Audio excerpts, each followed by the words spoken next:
Comment un pays aussi riche que la République démocratique du Congo peut-il pointer à la dernière place au classement mondial du développement humain ? 2,5 millions de kilomètres carrés de terres fertiles dont on dit qu'elles pourraient nourrir tout le continent africain, de rivières au fort potentiel hydroélectrique et d'incroyables réserves minières.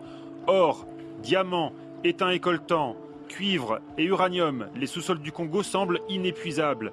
De nombreuses multinationales ont obtenu des concessions et extraient chaque année des milliers de tonnes de minerais.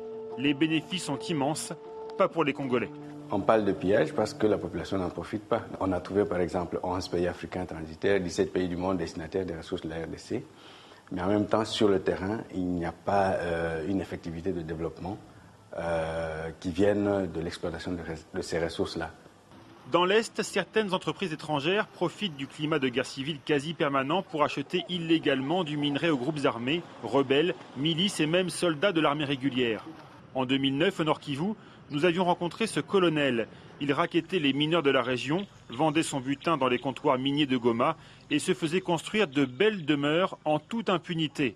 Le minerai partait vers l'étranger sans qu'une seule taxe ne soit perçue par l'État congolais. Quand les groupes miniers ne font pas affaire avec de dangereux criminels de guerre et extraient le minerai légalement, le cuivre du Katanga par exemple, la situation n'est guère plus transparente. Toutes les conditions qui sont négociées au moment de l'installation des entreprises, au moment de l'investissement, sont aussi souvent des conditions qui sont impossibles à connaître pour la population. Et donc là, dans les contrats, les entreprises demandent effectivement de pouvoir se faire rembourser la totalité de leurs investissements, voire des fois plus, par des cadeaux fiscaux, des exemptions, des exonérations de tous ordres. Investissements sous-évalués, charges gonflées, les sociétés déclarent des pertes en RDC et leurs énormes recettes dans les paradis fiscaux.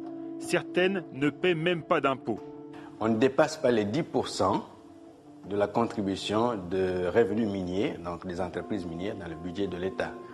La société civile compte bien profiter du sommet de la francophonie pour interpeller les chefs d'État présents à Kinshasa et exiger davantage de transparence dans la gestion des ressources minières, au Congo mais aussi sur tout le continent africain. La RDC n'est pas le seul pays à voir ses richesses s'envoler.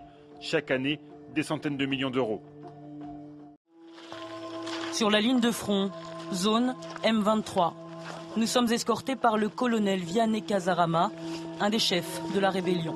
Ici, justement, comme je viens de vous dire, c'est Mabenga. Mabenga, l'ennemi est à 5 km d'ici, devant nous. L'ennemi, c'est l'armée de Joseph Kabila, les FARDC.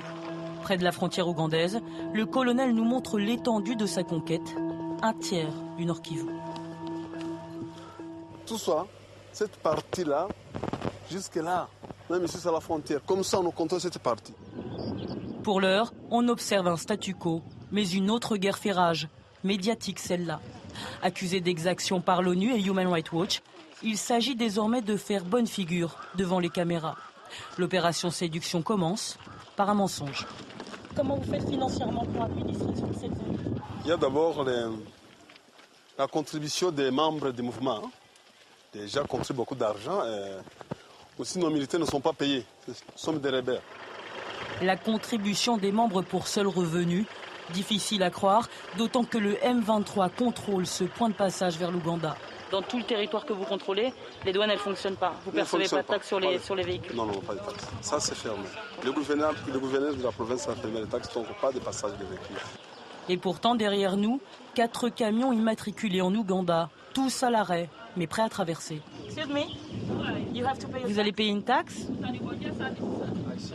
Oui, normalement. Pendant la scène, le colonel s'agite au loin. Son micro est resté ouvert. On est découverts. Ils vont vers le chauffeur. Les rebelles percevraient près de 30 000 $ de droits de douane par jour. La guerre de communication continue. À 30 km de là, Rumangabo, l'ancienne place forte de l'armée loyaliste. Bienvenue. Une caserne désormais aux mains du M23. Le colonel tient à nous montrer une dizaine de recrues, toutes fraîches et pas vraiment au point.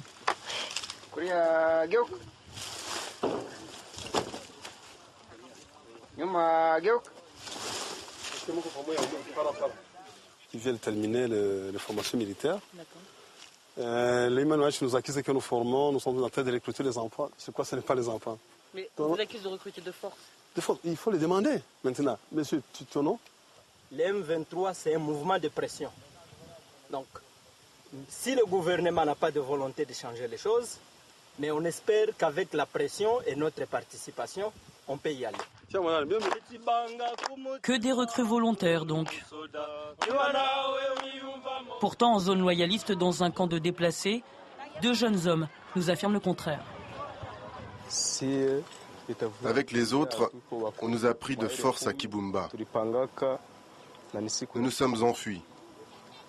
C'était un samedi. Nous étions 11. Nous avons entendu des coups de feu derrière nous et un de nos collègues a été touché. Le collègue en question est mort pour avoir tenté de fuir. Selon Human Rights Watch, 33 autres fugitifs auraient été exécutés, 127 recrutés de force par le M23 depuis le début des hostilités. Radio Raku, merci si vous nous Sur les ondes de Radio Raku, journal du matin. Et comme toutes les semaines, c'est encore le M23 qui fait les titres. L'habitant de la cité de Kiwanja a été retiré de sa maison par des militaires du M23. Jean-Baptiste Cambalé est aux commandes. Il ne peut pas faire autrement. Chaque jour, il n'y a pas de fait qui soit commis et qui n'est pas dénoncé par la Raku FM. Et là, nous recoupons ça avec, bien sûr, les M23. Une radio communautaire en pleine zone rebelle, une dizaine de journalistes qui ont connu toutes les guerres et toutes les pressions. Celle du M23 aujourd'hui, celle du régime Kabila hier. La radio avait connu des problèmes, donc elle avait été systématiquement pillée en 2008 lors de la guerre du CNDP. Vous pouvez trouver par exemple, vous voyez ici l'émetteur. Donc on dirait que c'était malade, hein, comme un malade qui est perfusé. Des pillages systématiques comme ceux qu'il couvre chaque jour. Aujourd'hui, cela s'est passé dans ce petit commerce de la ville de Kiwanja. Racontez-nous ce qui s'est passé. J'ai vu sa tenue, c'était un militaire du M23, j'ai vu son visage. Il m'a dit « donne-moi la caisse ». Et puis il a chargé son arme et ensuite il a pointé son canon sur ma poitrine. Direction, les autorités du M23. Jean-Baptiste va chercher un droit de réponse. Ici, tout le monde le connaît. Bonjour, ça va? Comme un empêcheur de tourner en rond. Bonjour, où est le chef? Tu n'as pas l'autorisation. Vous n'amenez pas vos bêtises ici. Qu'est-ce qu'on t'a déjà dit à l'administration du territoire? Ce qu'on lui a déjà dit, des menaces de mort. Retour à la radio, Jean-Baptiste a finalement obtenu une réponse. Mais loin de notre caméra, et on comprend pourquoi. Quand je suis entré voir l'administrateur seul là-bas, il a dit non, Jean-Baptiste, tu dois savoir que tu es dans une zone rebelle. Nous sommes des tueurs, nous pouvons te tuer. Hein. C'est toujours ainsi, même en 2003, j'ai vu un administrateur du territoire qui met son revolver sur la table et qui me dit qu'il peut me tuer. Et parfois, les menaces sont mises à exécution. En République démocratique du Congo, 8 journalistes ont été tués ces 7 dernières années. Jean-Baptiste connaît le risque. En attendant, sa priorité, c'est d'enregistrer son reportage sur l'insécurité pour l'édition du soir.